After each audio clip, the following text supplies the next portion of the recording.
के भैंस जैसी चल चाल गेड़ा जैसी मोटी खाल करुए करेला से कटीले नैन पाए हैं।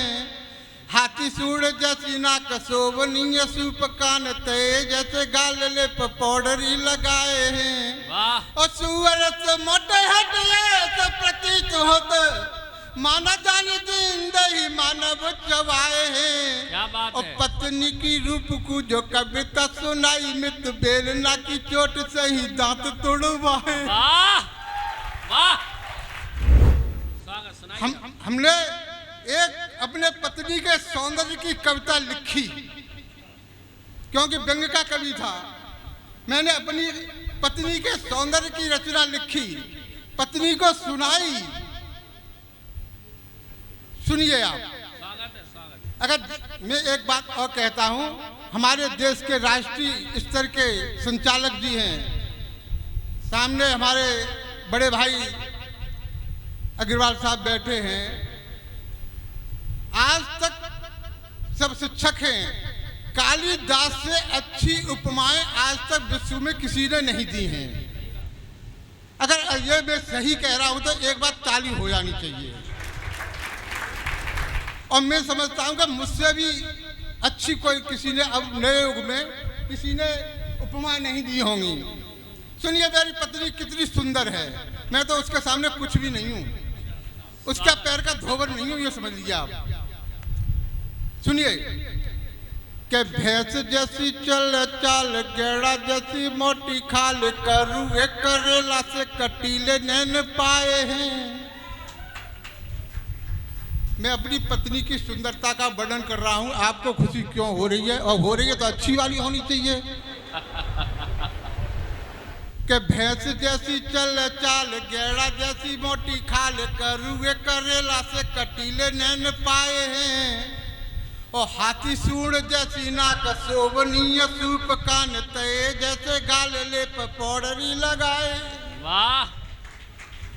सुअर से मोटे होते ऐसे प्रतीत होते, सुअर से मोटे होते ऐसे प्रतीत होते मानो जाने जिंदे ही मानव चबाए हैं।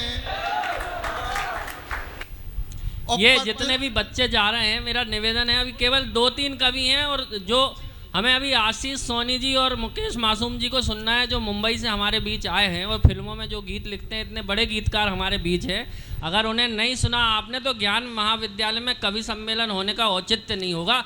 जितने बच्चे बैठे, केवल 1 घंटे का समय, बस जरा जोरदार तालियां बजा के आप बताएं कि आप सुन रहे हैं। मैं आपको बता दूं कि जो व्यक्ति मेरी कविता सुन लेता है उसकी जन्म कुंडली से सर्प दोष जो होता है वो निकल जाता है, और जो तालियां बजाता है उसके तो पूरे घर से निकल जाता है। वाह।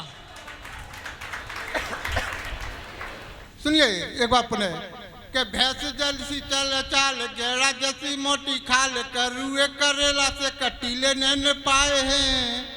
हाथी सूढ़ जैसी नाक शोभनीय सूप कान ते जैसे गाल ले पाउडरी लगाए हैं। वाह। और सुअर से मोटे हटिए से प्रतीत होते माना जाने जिंदे ही मानव चबाए हैं। क्या बात और है? पत्नी की रूप को जो कविता सुनाई मित बेलना की चोट से ही दांत तोड़वाए। वाह वाह, बेलना की चोट से ही दांत तोड़वाए हैं। भाई साहब, अभी हम सिकंदराबाद से आ रहे थे, एक सवारी हमारे सिकंदराबाद से चढ़ी बस में और आकर के हमारे पास में बैठी, घटना घट गई। स्वागत। चढ़ी बस में पास बैठी हमें जीजा बता करके। आनंद ले कविता का। चढ़ी बस में पास बैठी हमें जीजा बता करके। करे बातें बहुत मीठी वो हमसे मुस्करा करके। लिया है मांग मोबाइल, जरूरी बात करनी है। ए बेटी कहाँ जा रही हो? बैठ जाओ बैठ जाओ। लिया है मांग मोबाइल, जरूरी बात करनी है, गई वह कूद उस बस से, हमें चूना लगा वाह। करके। देखो, जो लड़कियां कवि सम्मेलन के बीच में छोड़ के जाती हैं तो उन्हें जेठालाल जैसा पति मिलता है, और जो लड़के बीच में छोड़ के जाएंगे वो हमेशा बबीता जी के चक्कर ही लगाते रहेंगे, मिलेगी कभी नहीं। इसलिए पूरा कवि सम्मेलन सुन के जाना। सुनाइए। मैं आपको इसी खानदान का एक दोहा सुनाता हूँ, बहुत छोटा था। हाँ। लोगों ने कहा, मुझसे शर्त लगाई कि आप दोहे में हास्य नहीं लिख सकते। वाह। मैंने कहा ये भी शर्त लगाई तो बिस्तर से। वाह। क्यों नहीं लिखा जा सकता? भाई चुटकुले नहीं आते, ये बात एक अलग है, लेकिन कविता तो लिख ही सकता हूँ। वाह वाह, क्या बात है, बहुत बढ़िया। वाह वाह, सुनाइए। सुनिए। स्वागत। पत्नी लगती फेसबुक, हाय हाय, वाह।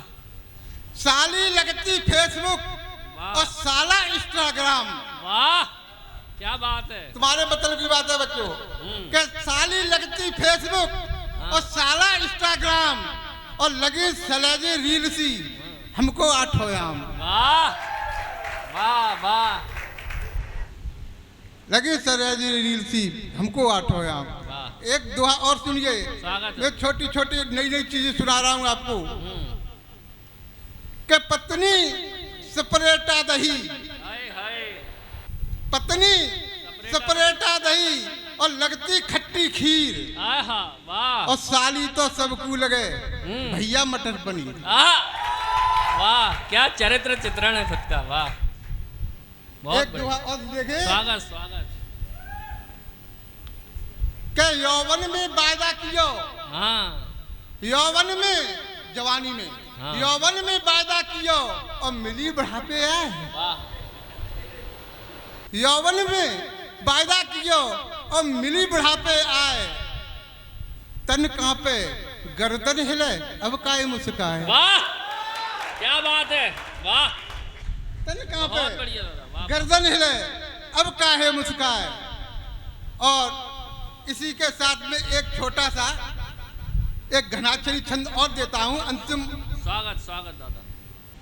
कि एक रोज आयो फोन, मैंने पूछी तुम कौन, हंसी हंस कर बात पीछे मेरे पड़ गई। वाह। आहा। जब से भाई साहब टच वाले फोन आए, बड़ी समस्या है लोगों के सामने। स्वागत। कि एक रोज आयो फोन, मैंने पूछी तुम कौन, हंसी हंसी बात कर पीछे मेरे पड़ गई। हाँ। और मीठे मीठे बोल बोल मिश्री सी देते घोल, उसी की लगन लगी मत मेरी हरी गई। वाह। और फोन आवे हर शाम, घंटन लगावे टाइम, हाँ। ऐसा लगा मोए इस बूढ़े पे हूँ मर गई। वाह। और समझ न पायो वाए, छाती पीट करूँ है, पूछ की ओटीपी मेरो खाता साफ करी गई।